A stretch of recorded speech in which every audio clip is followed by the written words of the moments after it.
はい、皆さんこんにちは、ケニーです。今日はですね、皆さんに絶対飽きが来ない、しかも必ず着実に英語力がついていく、こういった方法、勉強法をですね、一つご紹介したいと思います。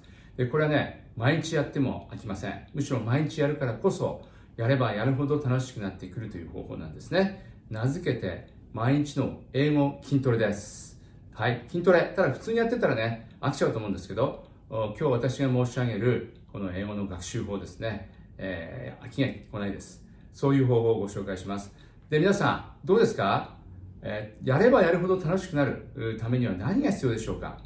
私3つあると思ってるんですね。1つはですね、その内容そのものが毎日新しい、新鮮で、その内容にドラマがあってですね、飽きないということ。これが1つですね。2つ目はですね、それをインプットすることで自分の知識が深まって、しかも世界に対する視野が広がっていく。こういう喜びがあるということ。これは3つ目はですね、2つ目はインプットでしたけど、それをアウトプットすることによって自分の思考力、表現力、自信がどんどん高まっていく。どんどん成長していく感覚が起きてくるというね、こういう方法なんですね。さて、その方法はどういう方法だと思いますか？はい、それはですね、英語のニュース、これを毎日一つの記事を選んで、それをインプットしてサマリーしてですね、アウトプットすると、こういう方法なんです。まず皆さんにね、お願いしたいのは、私がおすすめのニュースソース、4つあります。ぜひこのどれか1つをね、ダウンロードしていただいて、毎日記事を読む習慣をつけていただきたいと思います。1つ目はですね、ワシントンポストですね。2つ目がエコノミスト。3つ目がニューヨークタイムズ。それから、日本のニュースをね、読みたい方は、Japan Today というアプリが、フリーのアプリがありますから、これをぜひダウンロードしてみてください。で、このどのアプリでもいいです。それぞれのアプリをパーッと見ていただいてですね、自分が興味を持った記事を選ぶということですね。はい。やり方申し上げますね。今申し上げました。まずね、第1は自分が興味を持てる記事を一つ選ぶということです。短めの記事ですね。5分くらいで読めるような記事をぜひ一つ選んでください。2つ目はですね、その記事を選んだら全体を音読、あるいはね、黙読でもいいです。してですね、その結論は何かですね、あるいはメインポイントは何かというところに注意をしながら、それを把握しながらですね、読んでいただきたいんですね。はい。そして3つ目はですね、TESO。これは一つのフォーマットなんですけど、これを使ってですね、アウトプットをして見るということなんです。はい。これを説明しますね。まずこの TESO なんですけど、どの記事を読むときにもですね、最初注意しなきゃならないのは、まずタイトルですよね。この題名、タイトルに全てのエッセンスが詰まってますから、それをしっかりと把握してください。2つ目はですね、記事を読んだら、エグゼクティブサマリーをしていただきたいんですね。大体どういうことが書いてあるのかということをですね、ざっくりとまとめるというやり方です。これ後で説明しますね。で、次はですね、S、これは significance と言います。significance ですね。つまり、この記事の重要性は何かというふうに考えてみるということです。はい。自分の意見、ここで入ってきますね。significance を考える。そして最後は、さらに詳しく自分の意見を述べるというね、このオピニオンということですね。この頭文字をつなげて、テストというふうに名付けたいと思います。よろしいですか？それではですね、今日のサンプルをご紹介したいと思います。今日の記事はですね、エコノミストの最新号からの記事なんですね。で、タイトル何かと言いますと、What next for Russia？ ロシア、次が何が起きるのかということですね。で、サブタイトルの方は、The country risks becoming ungovernable and descending into chaos。はい、もうね、統治できない、もう大混乱に陥っていくだろうというね、非常に悲観的な記事がね、出ていたので、それをご紹介したいと思います。エコノミストの The World Ahead 2023、来年のね、動向を予測した記事なんですね。よろしいですか？で、皆さん、この最初のこの写真ですけれどもね、その記事の写真なんですね。タイトルと一緒にね、この写真も注目してください。そうすると、この記事を見てどんな場面が想像されますか？はい、この人は多分これロシアのパスポートですね。ロシアのパスポートを持って多分空港かどっかにいるというふうに想像がつくんじゃないでしょうか。はい、そこでちょっと想像を巡らしてください。これはどういうコンテクストの写真なのか。はい、予想つきますよね。最近よくロシアで言われていること、それは30万人もの人がですね、国外脱出していると。その状況をね、ここで象徴的に表しているなというふうにまず考えていただきたいんです。よろしいですか？はい。ですからタイトルと、それから写真ですね、注目する。それから、エグゼクティブサマリーはですね、correct というフォーマットを使います。correct。この C はね、コンクルージョンですね、あるいはセントラルアイディア、セントラルアサーションです。一言で言うと、この記事で言おうとしている結論は何なのかっていうふうに考えてみてください。次はね、リーズンですね。なぜそう言うのか。このリーズンは一つの場合もありますし、複数の場合もあります。それをまずヘッドラインで言ってみることですね。で、その後、explain、example です。それぞれのリーズンの肉付けを説明してみてください。そしてまた、セントラルアサーション、あるいはタイトルに戻ってきます。これがね、クレックのフォーマットなんですね。よろしいですか？そして次ですね。これすごい重要なパートです。ただ単にこのクレックでまとめるだけではなくて、ちょっとね、視点を上げて考えてみてください。なぜこの記事が今重要なのか。significance と言いますね。この記事、あるいはこの事件の持っている、このロングターム、歴史的な何か意味付けは何かないのかというふうに考えてみてください。よろしいですか？ビッグピクチャーですね。その部分だけにフォーカスするんじゃなくて、その事件とか記事がもたらすもっと大きな影響は何なのかということを考えるということですね。そして最後はね、オピニオンです。これはね、オレオというフォーマットを使います。これはオピニオン、I believe, I think で一言で自分の意見言っちゃうんですね。その後 reason を because で一言で言ってください。その後 explain, example ですね。その reason を裏付ける肉付けを言ってみていただきたいと思います。そして最後はまたオピニオンで締めると。この一連のね、流れを踏んでアウトプットをしていただきたいんです。そうしますとですね、皆さんその記事の内容が頭に入ってくるんですね。よろしいですか？はい。それではですね、デモをさせていただきたいと思います。で、この記事の内容すべて、この下の方にね、前編の記事、そんな長くないですから載せておきましたので、ぜひ読んでみてください。読んでみていただいて、それをもとに私がどのようにね、それを使ってサマリーをしているのかということをご参考にしていただきたいと思います。はい。それでは今から、この形に従ってですね、サマリーをさせていただきたいと思います。So, ladies and gentlemen, let me summarize and let me tell my opinion about this article. The title of this article is Russia Risks Becoming Ungovernable and Descending into Chaos. That's a pretty serious statement, right? So that's a title. And let me summarize this article, okay? And so what is the central assertion of this article? It's the same as the title. Yes, Russia is going to face a very serious situation and becoming very difficult to govern, and probably the whole nation may be going into the chaos. That's the main assertion. And what are the reasons why? Reason for that statement. This article talks about four reasons why Russia is becoming ungovernable and going into the chaos. Number one is the failed states. The states which are not possible to be governed.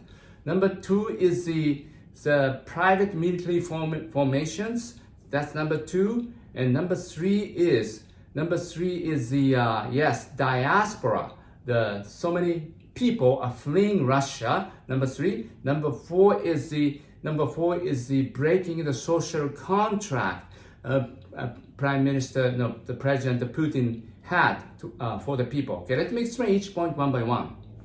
So the first reason is failed states. Yeah, this article talks about, especially talking about those four regions Russia announced or declared independence, right?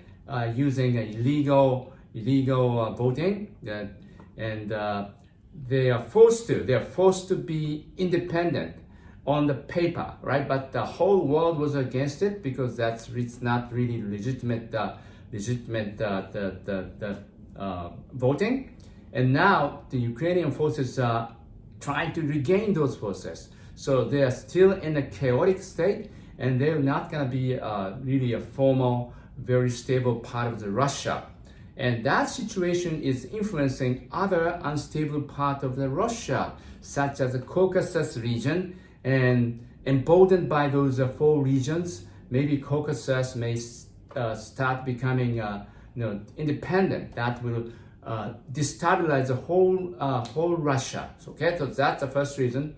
The second one is the formation of the private armies. Because the Russian main army is losing power, now there are a few private armies are sprouting up. For example, the army led by the Prigozhin, the Wagner group, it's a private army institutions are gaining power. Not only him, but another leader from Chechen region, he is developing his own army. And not only the formal army, but those private armies are gaining power. That may create a confusion. That's the second reason. Third reason is this is very, very serious. 300 people are fleeing the country. We have heard it, right? We have heard it since the war started. Those 300,000 people, who are they? Mostly young people and very capable young people like doctors and IT technologists and financial analysts and accountants and lawyers. In other words, they are all brains of the Russia. So Russia is now experiencing the most serious brain drains, right? The people who are supposed to build a country in the future are all gone. That's a very serious situation. Number four is the most important factor, actually. That's a social contract. Why people were so up until now not protesting too often? They're protesting, but not to the extreme extent. That's simply because Putin promised to the people, hey, people, you should stay calm because this war will be won in a week by the special military operation. You don't have to join the war. But now look at the real situation. 300,000 people are conscripted, right? Deployed to become a soldier. They are not given the proper equipment. They are not given the warm enough clothes to fight during the harsh winter climate. So that the promise was broken. Now Russian people, average people, are so upset. And if the body bags, the dead soldiers are coming back in the body bags, and if the Russian armies and losing, and the economy is in tatters, and all those situations becoming very serious, Russian people may have an uprising. That's what the Navalny, the Russian opposition leader, is predicting. But the most serious part is, Putin is not going to give it up. He doesn't give up the war, right? So he's determined to fight till the end. So the question is, if he's going to abandon the war or not. The question is how deep the situation that Russia is going to be thrown into, right? The Russia is going to hit the really hard bottom, and then what's going to happen? Then what he's going to do? That's the most serious issue this article is talking about. Okay. Now the significance of this article it's very, very significant because it not only influences the result of the war, but the whole world, right? If this war is how this war is going to turn to be. If it's becoming very, very serious situation for Russia may start using nuclear and tactical nuclear weapons, right? And this will decide which political ideology is more superior: liberal democracy or the autocracy represented by the Russia and China. So that's why this is so significant. Okay, my opinion is after reading this article, I really felt in a sense relieved because I really felt that justice should prevail. Justice should prevail. Let me explain. Who made a mistake here? Obviously not Ukraine. The mistake was made by this guy Putin. He expected to win the war in about a week. But what happened was, Ukraine never gave in. They stood up and they rose up, and Zelensky didn't flee the country, and he said, what is important is not. What I want is not the ride, but what I want is ammunition. And he showed such a courage. And the whole nation, Ukraine, is united, because they have a justice. And Russia doesn't have a justice. And this is going to be proved as a result of this war. That's why I feel relieved. And I feel really, in a sense, very happy about what's going to happen in the next few months. I really hope, honestly hope, Russia will lose. Then justice, Ukraine, liberal democracy will prevail. That's my hope. Thank you very much for listening to my presentation today and summary.